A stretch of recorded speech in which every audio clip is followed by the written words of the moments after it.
Hindi si Jesus na puspos ng Holy Spirit malibang siya po'y nagpipray. Walang papalang pakinindihin yan. And yet, He is the Son of God. But He must pray for Him to be filled with the Spirit. At pinakikita rito ng Revelation ito na ganyang ka-powerful ang panalangin na hindi pa sa dumadating ang Holy Spirit malibang may humingi. Ito niyo yung prodigal son. Nagagalit sa kanyang ama, sa kanyang bunsong kapatid. Sabi ng prodigal son, alam niyo naman yung storya nun sa Luke 15, verse 11 to 31. Ako naglingkod ako sa iyo, matagal na, hindi mo naman ako pinatayan ng guya. Yung kapatid ko, inubos yung kayamanan mo sa foreign nation.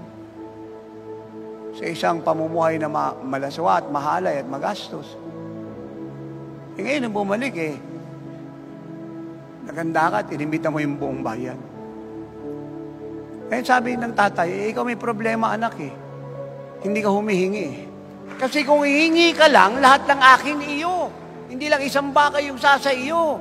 Lahat ng akin iyo, hingiin mo, kunin mo. Hindi dumadating ang Holy Spirit malibang may nananalangin. Alam niyo kung bakit? Kasi ang Diyos sumasagot sa mithiin ng puso natin. Libre po ito, pero dapat ipakita mo yung desire mo, yung determination mo, yung longing mo, maranasan ang God, the Holy Spirit. Hindi ba yan ang nangyari sa Acts 2:1 and 4? Habang nananalangin ang mga alagad sa upper room, dumating ang Holy Spirit.